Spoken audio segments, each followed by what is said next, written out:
Global happenings today. We communicate. We analyze global news. Stay tuned.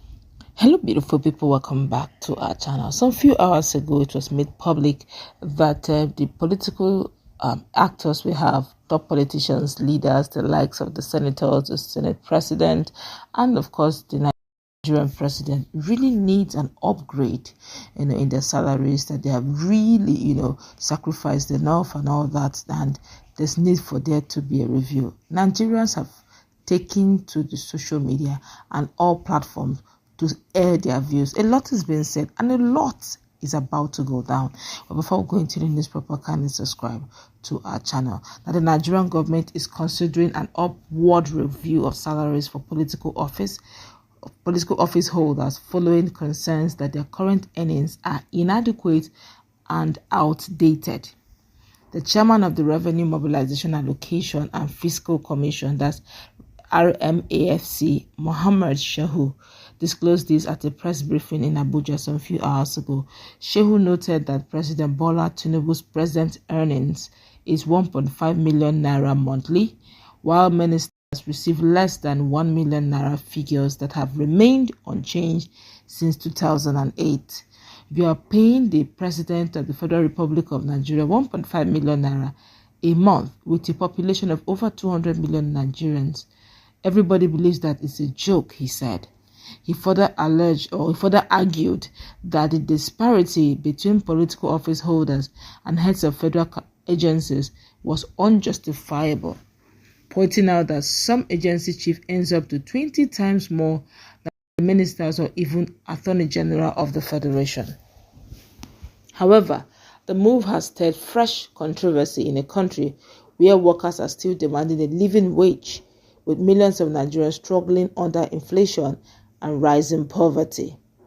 Observers believe that the development has reopened debate about leadership, public trust, and the true cost of governance in Africa's largest democracy.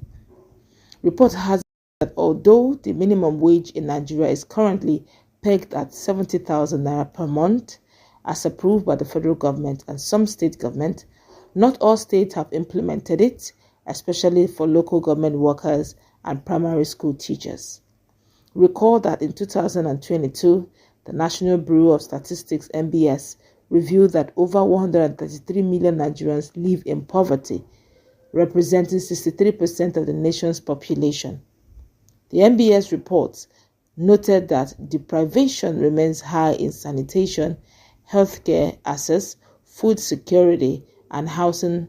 Poverty is also more severe in rural areas where 72% of people are poor compared to 43% in urban centers.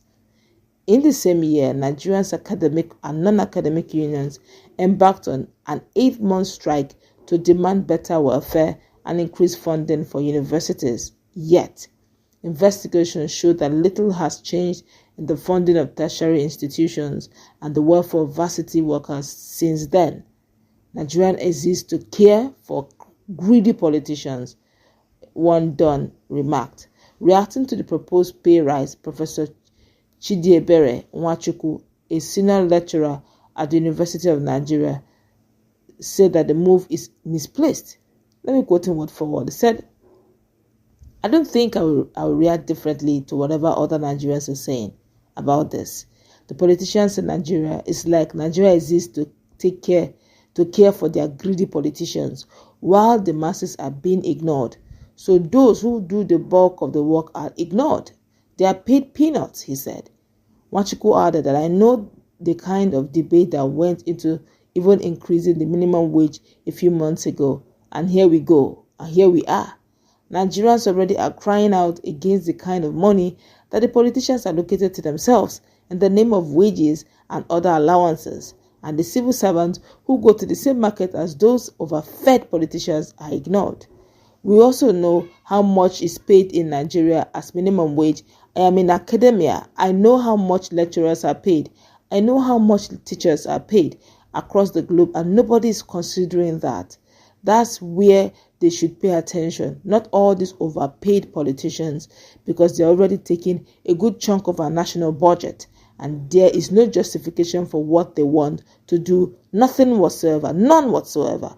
He warned that neglecting workers while prioritizing politicians could spark unrest.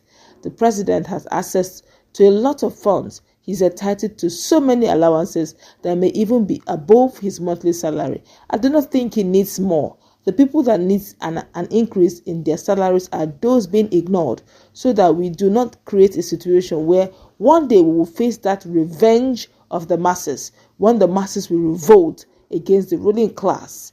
We are getting closer to that point, and it is destroying Nigeria. Even the civil service is being destroyed because people are not motivated to give their best, Nwachukwu said. He added that Nigerians have lost faith in government promises. In the past 10 years, we have not had a government that kept any promise at all. Nigerians do not rejoice when government officials make promises anymore.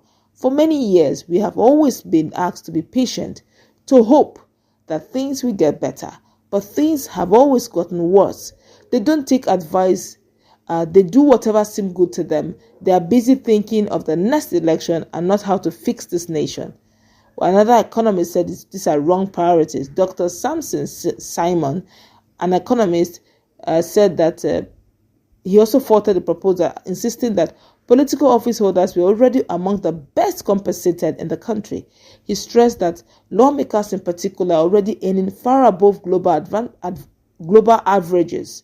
I don't think it's responsible or reasonable in the sense that if you are looking at the compensations, the emoluments the political office holders get, sometimes not necessarily the basic salary, other means of compensation have largely kept pace with inflation and devaluation. I feel they are focusing on the wrong people: the classroom teachers, the college professors, the nurse in the hospital, the policeman, and the soldier fighting insurgents are those who deserve higher pay that reflects current realities, not politicians, Simon said. For a federal lawmaker, senator, you are talking about something in the region of 29 million naira on a monthly basis. What actually comes to him is in the region of 30 million naira a month.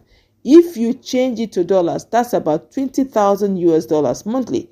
In a year, that comes to around 240,000 US dollars. How many lawmakers in the world in the richest countries collect 240,000 US dollars?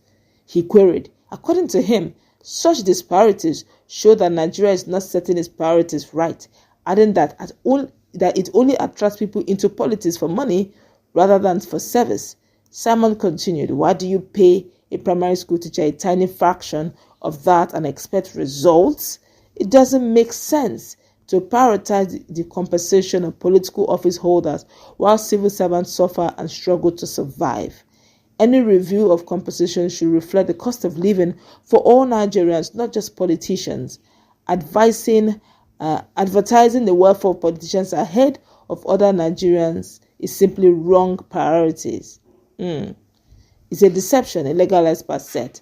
Now, Olu Omotayo happens to be the president of Civil Rights Realization and Advancement Network, CRRAN. He described the proposal as deceptive.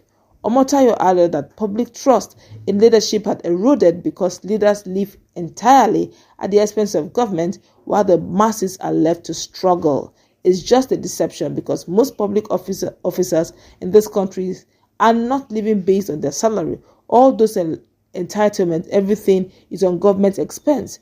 If they are traveling outside the country, there's a travel allowance. And within the country, they get a travel allowance too. So salaries are not even the issue. The issue is how to cut the expenditure and allowances. A government official will be going outside the country and you will see the amount of money that will be earmarked for such travel. Those are the loopholes the government is supposed to block, not deceiving us with salary increases, he said. Well, what they're still talking about, they make a lot of sense. But what they're still talking about, all of this, I hope they did not even mention artisans, those who don't work for government. It's not all Nigerians that work in state or federal government. There are some Nigerians who don't even have a job, who work with private primary school, private secondary school. How much is their salary? They don't even get a minimum wage. There are some other Nigerians who don't even have a job. So if you're shouting they should increase the minimum wage of nurses, doctors, and all, what about those who do not have a job? What will be their welfare? Bring back subsidy. Let every Nigerian have something. Work on it. In fact, let's meet in that conversation. What's your take?